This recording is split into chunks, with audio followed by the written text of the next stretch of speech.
इतना नौजवान के मनोरंजन लायक रहल।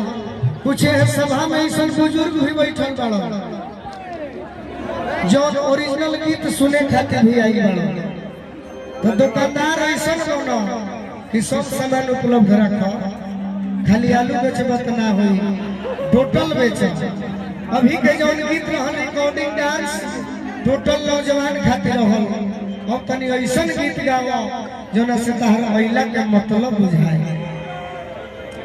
संदीप बाबा हमारे गार्जियन बड़ो आरा बक्सर के विधान परिषद के उम्मीदवार बने अनिल सम्राट जी।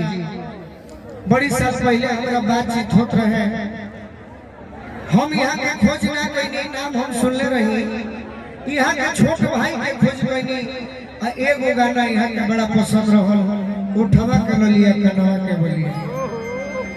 बाकी हम टुनटुन जी से आग्रह करो कि आज के आयोजन बड़ा सुंदर, इतना खर्चा भइल बा, विवेक सब बिंदु के जोड़ी बने जा रहल बा। तो तनी वो बारे में कुछ कही, गौर कन्या के बारे में कुछ कही। ये तो जीवन बहुत चली हमारी शिक्षक के छाती मेरे आदम होला ही जाती मेरे। ये तो जीवन बहुत चली, ये तो रहीबे ना करी। बाकी अब तनी कुछ गीत संगीत भी हो गए, गलती ना भाई। आई संदीप बाबा पहले रोगा मंच के सजाई, जहाँ हमारा प्रमुख साहब मुकेश से बैठल बनी।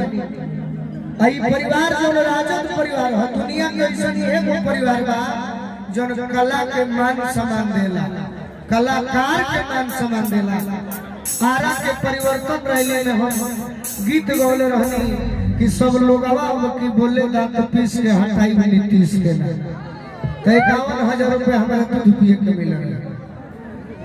तो आज हम चाह कि तनी गीत संगीत होके भोजपुरी हमनी के बहुत कुछ दिले बा। तो तनी गीत संगीत संदीप बाबा करोड़ा तनी मंच के सजाए। धन्यवाद।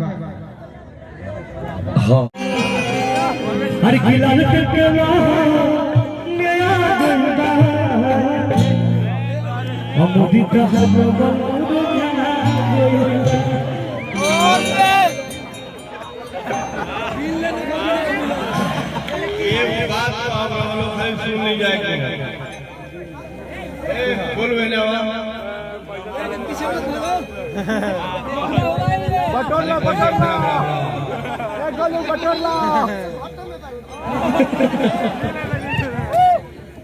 अच्छा एगो बात हम लोग के बताओ तो लोग ध्यान से सुनो।